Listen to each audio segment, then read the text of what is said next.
Quels sont les risques les plus courants sur la DeFi? Salut à toi, j'espère que tu as la forme parce que aujourd'hui on va parler de quelque chose qui est à mon goût beaucoup trop sous-estimé, voire complètement oublié par les utilisateurs quand ils vont se mettre un petit peu à naviguer sur la DeFi, à aller chercher des rendements, etc. Alors tu l'auras compris, je parle bien évidemment des risques et du coup dans cette vidéo je vais te faire une liste des risques qui sont les plus courants sur la DeFi. Alors mon but c'est clairement pas pour te faire peur, c'est juste pour que tu vois à quoi tu t'exposes en général quand tu vas utiliser la DeFi. Alors c'est vraiment une liste non exhaustive, je vais rester quand même assez général dans mes propos, c'est-à-dire que je pourrais développer le sujet beaucoup plus longtemps que ça, et il y aurait des experts qui pourraient encore en rajouter des couches et des couches. Le but c'est pas d'avoir un truc complètement indigeste, c'est vraiment d'avoir une vue d'ensemble à peu près des risques les plus courants. Alors maintenant il faut savoir aussi qu'il y a des risques qui vont être plus ou moins liés par moment, donc ne t'inquiète pas si je parle d'un risque et que je vais le relier à un autre risque après que j'avais déjà parlé par exemple avant. Et enfin je vais ajouter quand même une petite précision, c'est que les risques peuvent s'additionner. On parle souvent de différentes couches de risques, donc ça c'est réel et il faut aussi le prendre en compte. Donc c'est pas parce que tu prends un risque que derrière tu ne t'exposes pas forcément aux autres. Bien au contraire, ça s'additionne. Bon, maintenant que ça c'est dit, on va pouvoir rentrer dans le vif du sujet. Alors le premier type de risque auquel tu t'exposes quand tu vas sur la DeFi, c'est peut-être même le plus important et aussi le plus sous-estimé, c'est tout simplement les erreurs que tu peux faire toi-même. Donc en deux mots, les erreurs des utilisateurs. Alors ça c'est vraiment très bateau, mais c'est la première porte qui va t'exposer à tous les autres risques. En deux mots, il y a beaucoup d'utilisateurs par exemple qui ne font pas assez bien leurs recherches, qui ne sont pas renseignés sur les projets qu'ils utilisent et donc du coup qui n'identifient pas tous les risques auxquels elles s'exposent. Et forcément quand il y a un problème après sur le protocole qui est lié forcément à un de ces facteurs risques, et ben après elles n'ont plus que leurs yeux pour pleurer. Donc avant, fais bien tes recherches tout simplement quand tu utilises un protocole et encore plus quand tu mets des fonds qui sont quand même importants. Un deuxième point qui est lié au même risque, c'est tout simplement le manque de négligence des utilisateurs. C'est-à-dire qu'il y en a beaucoup par exemple qui ne vont pas regarder ce qu'elles vont signer. Et malheureusement, par exemple, il y a des personnes qui vont signer des approvals illimités sur des protocoles qui sont plus ou moins douteux et après se retrouvent avec un wallet siphonné parce qu'il y a un smart contract qui a été détourné, qui a été hacké, etc. Et elles ont perdu beaucoup d'argent. Donc pour ça, je t'invite vraiment à faire attention à ces fameuses approvals. J'ai déjà fait une vidéo complète sur le sujet, d'ailleurs, je t'invite vraiment à aller la voir. Et enfin, un autre point qui est lié encore une fois au même risque, c'est qu'il y a beaucoup de personnes qui utilisent la DeFi avec un manque de connaissances de base. C'est-à-dire qu'il y a beaucoup de personnes qui vont utiliser des DEX sans savoir comment ça fonctionne, pareil avec les bridges, etc. Mais le problème avec ça derrière, c'est que tu ne sais pas encore une fois à quel risque tu t'exposes. Et donc du coup, on en revient au même problème. S'il y a un problème, et ben c'est là que tu te rends compte que tu prenais des risques démentiels et à ce moment-là, il est déjà trop tard. Deuxième catégorie de risques qu'on va croiser également assez souvent sur la DeFi, ce sont les arnaques. Alors ce point-là, je vais vraiment pas le développer parce que j'ai déjà fait une vidéo il y a un moment sur le sujet et je sais que la chaîne Token Invaders et la chaîne de Hasher ont fait déjà des vidéos il n'y a pas si longtemps que ça. Donc je t'invite à aller les voir, elles seront du coup très complémentaires à cette vidéo. Troisième catégorie de risques, et là on va rentrer un petit peu plus dans la tech, ce sont les risques qui sont liés directement à la blockchain que tu vas utiliser. Alors c'est tout bête, mais je t'assure que c'est un risque qu'il ne faut surtout pas négliger. Je vais te donner un exemple, tu vas tout de suite comprendre. Imaginons par exemple que tu es sur une blockchain qui a la réputation de tomber souvent en panne. Donc par exemple Solana typiquement, et que tu aies une grosse quantité de stablecoin sur un protocole ou que tu sécurises directement sur cette blockchain, donc on va dire par exemple de l'USDT, et que l'USDT d'un coup se met à dépeg parce qu'en fait on se rend compte que Tether n'a que 10% des réserves. Donc tout le monde est en train de vendre en panique l'USDT, mais comme par hasard, imaginons que cette fois-ci, la blockchain de Solana tombe encore une fois en panne. Donc ce qui va se passer à ce moment-là, c'est que toi tu pourras même pas te débarrasser de tes USDT, tu vas juste pouvoir constater que tout est en train de chuter, mais tu ne pourras absolument rien faire. Alors là, je prends un cas qui est un petit peu extrême, mais c'est un cas qui peut réellement arriver. Et c'est pareil, on parle beaucoup des roll-up autour de Ethereum, par exemple, pour les solutions de Layer 2, mais ce qu'il faut comprendre aussi, c'est que ces solutions, elles sont déjà tombées en panne plusieurs fois pour certaines, et donc du coup, il faut prendre en compte que quand tu les utilises, tu t'exposes aussi à ce genre de risque. Donc vraiment, les réseaux que tu vas utiliser, que ce soit Layer 1, Layer 2, etc., fais quand même très attention. Troisième catégorie de risques que tu vas croiser aussi très régulièrement, en fait celle-ci c'est peut-être la plus répandue, ce sont les risques qui sont liés directement au smart contract des applications décentralisées. Alors un smart contract, je rappelle, c'est juste du code. Le code il peut être mal fait, c'est-à-dire qu'il peut y avoir des bugs dedans, il peut y avoir des vulnérabilités qui peuvent être exploitées par des utilisateurs qui sont malveillants. Donc ça, faut faire attention. Alors après, il y a des audits, ça existe, mais ça ne garantit pas tout non plus. Ce qui offre le plus de garantie au final, c'est vraiment l'épreuve du temps. Par exemple, AVE, c'est un protocole qu'on peut juger assez solide parce qu'il y a eu beaucoup d'utilisateurs dessus et depuis le temps, maintenant, il n'y a pas eu trop de pépins. Donc, on en déduit que AVE, c'est quand même assez robuste. Maintenant, encore une fois, ça ne veut pas dire que AVE n'aura pas de problème plus tard, comme par exemple, ça ne voudra pas dire que Binance ne se fera jamais hacker aussi. Encore une fois, la sécurité zéro, ça n'existe pas. Alors, d'autres risques qui sont liés toujours au smart contracts, c'est que par exemple, il y en a certains qu'on peut modifier. Alors ça, faut faire attention parce que si les modifications apportées comportent également des vulnérabilités, on en revient à ce que je te disais tout à l'heure, ça peut poser problème. C'est pareil, si l'équipe elle est malveillante après et elle apporte des changements pour après voler des fonds dans le protocole, c'est possible également. Donc si par exemple tu as un smart contract qu'on peut modifier et que tu as une équipe anonyme, déjà tu sais qu'il faut quand même se méfier en général. Un autre problème toujours lié au smart contract, ça va être lié à la gouvernance de ce dernier. C'est-à-dire que sur beaucoup de protocoles DeFi, on va parler de DAO avec des personnes qui vont détenir des tokens de gouvernance, et plus on a de tokens, plus on a de droits de vote. Maintenant, il y a des personnes aussi qui détiennent énormément du token de gouvernance et donc du coup qui peuvent complètement manipuler les votes et donc du coup s'offrir des avantages et donc du coup indirectement voler les utilisateurs. Donc ça aussi, c'est un autre risque à prendre en compte qui est lié au smart contract. Autre catégorie de risque qui est très répandue également, ça va être les risques de contrepartie. Alors un risque de contrepartie, qu'est-ce que c'est? Je te reprends l'exemple de tout à l'heure où tu aurais l'USDT qui dépègue parce que le Tether tricherait sur ses réserves. Et bien là, c'est un problème de contrepartie. Autrement dit, ça veut dire que l'entreprise qui est derrière ne respecte pas sa part du contrat qui est de garantir un collatéral qui soit équivalent ou supérieur à 1 dollar pour chaque stablecoin qui est émis. Donc en gros, un risque de contrepartie, c'est quand un des parties ne respecte pas sa part du contrat. Et sur la DeFi, par exemple, il peut arriver que des protocoles ne puissent pas honorer leur part du contrat et donc du coup, par exemple, ne puissent pas rembourser sur des protocoles de prêt et emprunt les utilisateurs parce que, par exemple, il y a eu des gros moments de volatilité, parce qu'il y a eu un smart contract qui a été hacké, etc. Et donc forcément, on en revient à ce fameux risque de contrepartie. C'est pareil avec des protocoles sur des dérivés, il se peut que les contrats également ne soient pas honorés également parce qu'il y a des problèmes de volatilité, smart contract hacké, etc., etc. Mais en général, quand on va parler de contrepartie, ça va être surtout quand on va parler de collatéralisation, c'est-à-dire que quand on t'émet par exemple un token synthétique, qui est bien le collatéral qui est derrière. Si jamais le collatéral ne correspond pas au stablecoin qui est émis, par exemple, alors là, il y a un problème de contrepartie en effet. Autre catégorie de risque qui est souvent oubliée également, ce sont les risques qui sont liés aux oracles. Alors je ne vais pas trop détailler le sujet parce que je pense que je vais refaire une vidéo dédiée sur le sujet, mais en gros, un oracle, c'est quelque chose qui va te permettre d'échanger de la donnée entre une blockchain et le monde réel. Donc par exemple, tu veux importer des données météorologiques sur la blockchain, tu vas passer par un oracle. Alors maintenant, ce qu'il faut savoir, c'est que sur la DeFi, il y a beaucoup de protocoles qui utilisent des oracles. Le plus connu par exemple, c'est Chainlink, et qui vont s'en servir notamment pour avoir des informations sur les prix. Donc par exemple, des utilisateurs vont emprunter de la crypto en déposant un collatéral, il va falloir vérifier que le ratio de collatéralisation soit bon et surtout qu'il ait une bonne valeur. Et pour ça, on va se baser sur un oracle pour avoir une valorisation à l'instant T du collatéral qui a été déposé. Alors maintenant, si l'oracle déconne, s'il est hacké, corrompu, etc., et qui donne des mauvaises informations sur les prix fournis, alors à ce moment-là, on calcule mal aussi le ratio de collatéralisation et on va peut-être pas liquider l'utilisateur alors qu'il devrait l'être. Et à ce moment-là, on va basculer sur un risque de contrepartie parce que ça va peut-être se généraliser avec d'autres utilisateurs.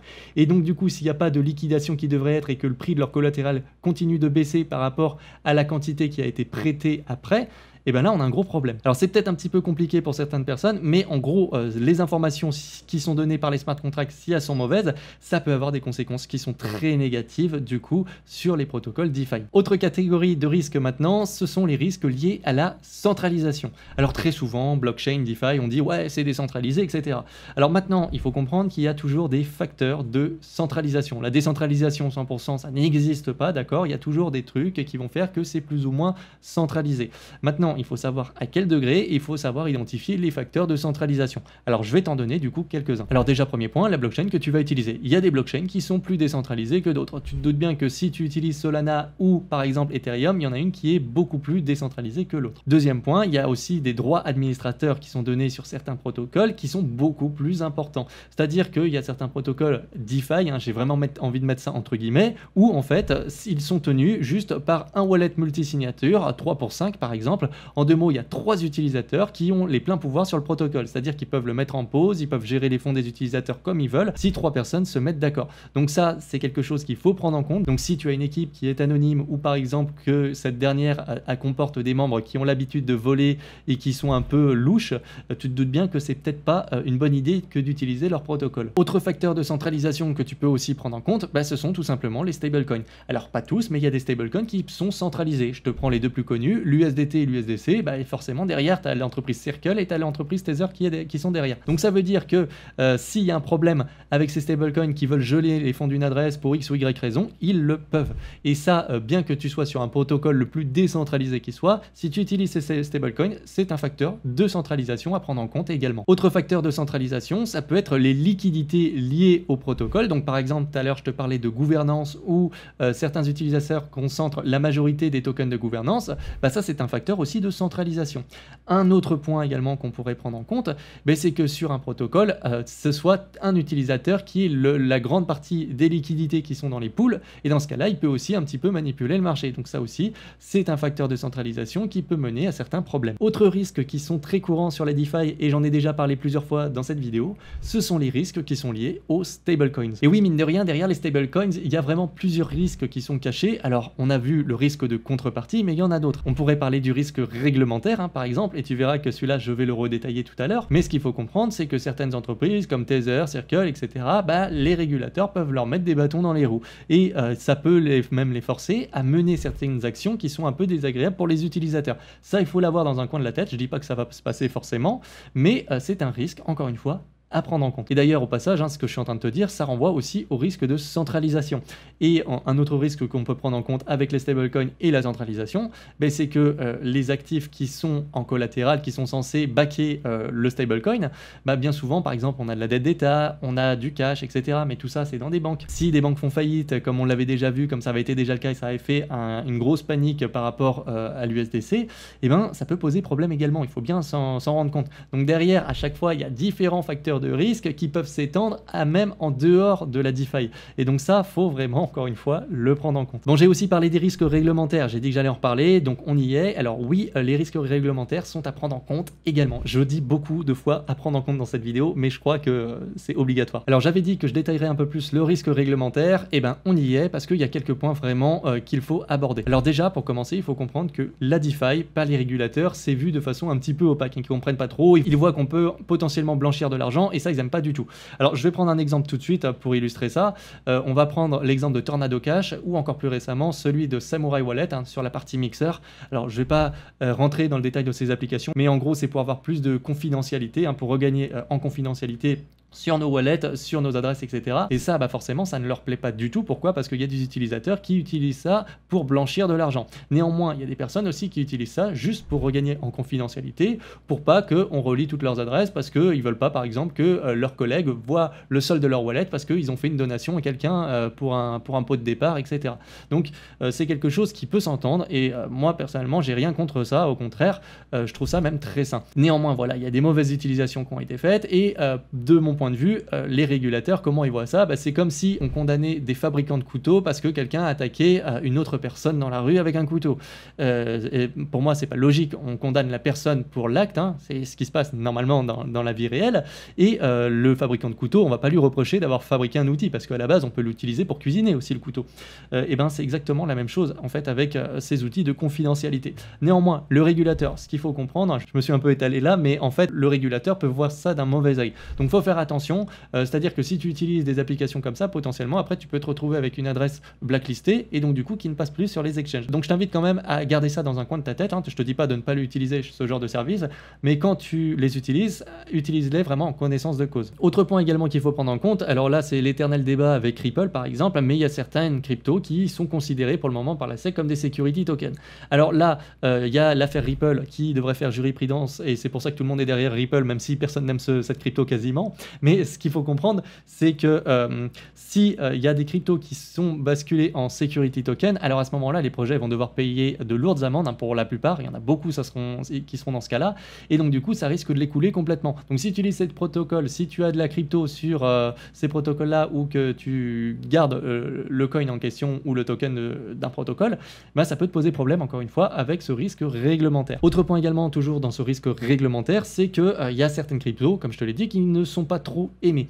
Et sur certains DEX, hein, comme par exemple Uniswap, on va leur demander un petit peu d'invisibiliser certains tokens. Alors ce qu'il faut comprendre, en fait, c'est qu'ils sont invisibles sur la partie front-end, c'est-à-dire l'application, la page internet du site. Mais par exemple, tu peux utiliser d'autres versions d'Uniswap, hein, mais ça utilise bien le smart contract d'Uniswap. Et sur ces versions-là, par exemple, tu peux avoir des tokens qui sont invisibilisés sur la version officiel. Maintenant, si tu t'amuses quand même à les utiliser, à aller faire des swaps sur ces versions secondaires par exemple, on pourrait très bien imaginer que plus tard le régulateur ne voit pas ça d'un bon oeil et puisse sanctionner un petit peu plus tard ce genre de wallet là. Encore une fois, par exemple, en les blacklistant. Alors là, ce sont des suppositions, mais encore une fois, je préfère voir les choses un petit peu larges parce que les régulateurs, des fois, on a du mal à se positionner sur leur façon de voir les choses et surtout dans la façon dont ils traitent les choses. Encore une fois, je reviens sur l'exemple Tornado Cash et sur l'exemple de la version mixer du Samurai Wallet. Et enfin, je vais terminer avec un dernier risque aussi qui est souvent pris en compte quand on va parler de trading, mais qui est très peu pris en compte quand on va aller sur la DeFi. C'est le fameux risque de volatilité. Et c'est tout bête parce que là, par contre, la volatilité, en fait, ça peut te faire cocher tous les autres risques assez facilement. Par exemple, tu peux avoir des grosses liquidations en cascade sur certains protocoles, du coup ça se passe mal et donc du coup il y a des problèmes de contrepartie, etc. Ça peut aussi poser des problèmes de liquidité, hein. Par exemple sur certains DEX quand il y a des gros mouvements de panique et que tout le monde veut vendre, il se peut en fait que les pools de liquidité des DEX n'aient pas tout simplement les liquidités suffisantes pour répondre à la demande. Et à ce moment-là, il y a des gros écarts sur les prix, il faut augmenter le slippage et on se tape des frais démentiels. Donc ça, c'est aussi un risque à prendre en compte quand il y a des gros mouvements de volatilité et encore plus sur les blockchains de base qui sont congestionnées comme Ethereum. Là, on peut vraiment monter sur des frais de transaction qui sont énormes et si on regarde pas en plus ce qu'on fait, on peut signer des transactions avec des frais totalement hallucinants. Donc quand tu utilises un protocole, je t'invite quand même à imaginer juste ce qu'un gros mouvement de panique pourrait faire sur le protocole et les risques auxquels ça pourrait t'exposer. Et souvent, tu verras que en fait, tu vas cocher plein de cases. Mais après, bon, c'est la crypto, c'est la DeFi aussi. Il faut comprendre qu'il y a forcément ce genre de risque à prendre en compte. Maintenant, il faut voir si le protocole a déjà subi ce genre de problématique et comment ça réagit, si ça a bien tenu, etc. Et ça, au contraire, ça peut être un gage de qualité. Donc voilà pour cette petite liste de risques. Je pense que c'est déjà pas mal. Maintenant, s'il y a des personnes qui veulent en ajouter d'autres, qui veulent détailler certains points, c'est possible parce qu'il y a vraiment des choses que j'aurais pu détailler beaucoup plus, hein. Donc l'espace commentaire, bien entendu, il est fait pour ça. En attendant, si jamais la vidéo t'a plu, n'hésite pas à me mettre un petit like, à t'abonner et à activer la cloche des notifications pour ne pas louper les prochaines vidéos. En plus, ça participe grandement au référencement, donc vraiment un grand merci. Je te dis à la prochaine. Ciao!